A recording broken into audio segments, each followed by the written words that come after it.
मेरी जिंदगी है आप। जान निछावर करती है मुझ पे। आपका बेटा आपकी राख के नीचे इस घर में क्या कर रहा है, उससे आपको कोई फर्क नहीं। तुम्हारे करीब क्या हो रहा था यहाँ पे? मेरे बाहर आने जाने से आपको बहुत मसला होता है, लेकिन प्रूफ चाहिए तुम्हें? नूर को तुमसे कोई बात नहीं करनी है। इससे ज्यादा कोई अहम नहीं है। गवर्नर बना दी आज भी मरती है मुझ पर। बकवास बंद कर अपनी। वो इतनी अहम बात नहीं है। जब मैं यहाँ आई तो आपकी भतीजी मेरे शौहर से इतना करीब क्यों थी? तुम क्यों उसे इतना प्रोटेक्ट करेगा? मेरे लिए ये सबसे अहम बात है, लेकिन मैं सब समझ रहा हूँ। उसे फोन करके तंग करता है। मेरा सारा जहां है। बादशाह नहीं। अगले एपिसोड में आप देखेंगे कि सलार नूर को तंग करने के लिए जब उसको कॉल करेगा तो ये कॉल जुल्फ़कार शाह उठाएगा और सलार शाह ये जानते हुए कि जुल्फ़कार शाह दूसरी तरफ है, वो ऐसी बातें करने की कोशिश करेगा जिससे जुल्फ़कार शाह का खून कॉल उठेगा। सलार ये दावा करेगा कि अभी भी नूर उससे मोहब्बत करती है और उससे मिलती है और अगर जुल्फ़कार शाह को कोई सबूत चाहिए तो वो घर पर आकर ले ले। सलार की घटिया बातें सुनकर जुल्फ़कार शाह को इतना गुस्सा आएगा कि उसे कहेगा कि मैं तुम्हारे घर पर आकर तुम्हारा काम तमाम कर देता हूँ। कॉल बंद होने के बाद उसे से पिस्तौल उठाएगा ताकि सलार के घर जाकर उसका काम हमेशा हमेशा के लिए तमाम कर दे।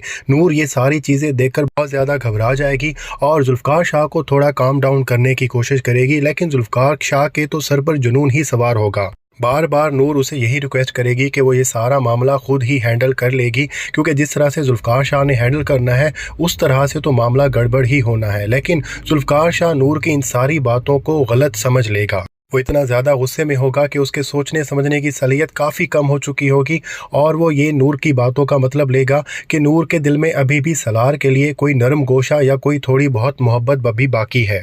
नूर इन सारी बातों से बहुत ज़्यादा हर्ट होगी और शाम तक जब जुल्फ़कार शाह का गुस्सा काफ़ी हद तक ठंडा हो चुका होगा तो जुल्फ़कार शाह को नूर इस बात का एक मर्तबा फिर से एतबार दिलाएगी कि उसकी ज़िंदगी में और कोई भी नहीं है और जुल्फ़कार शाह से वो सच्चे दिल से मोहब्बत करती है।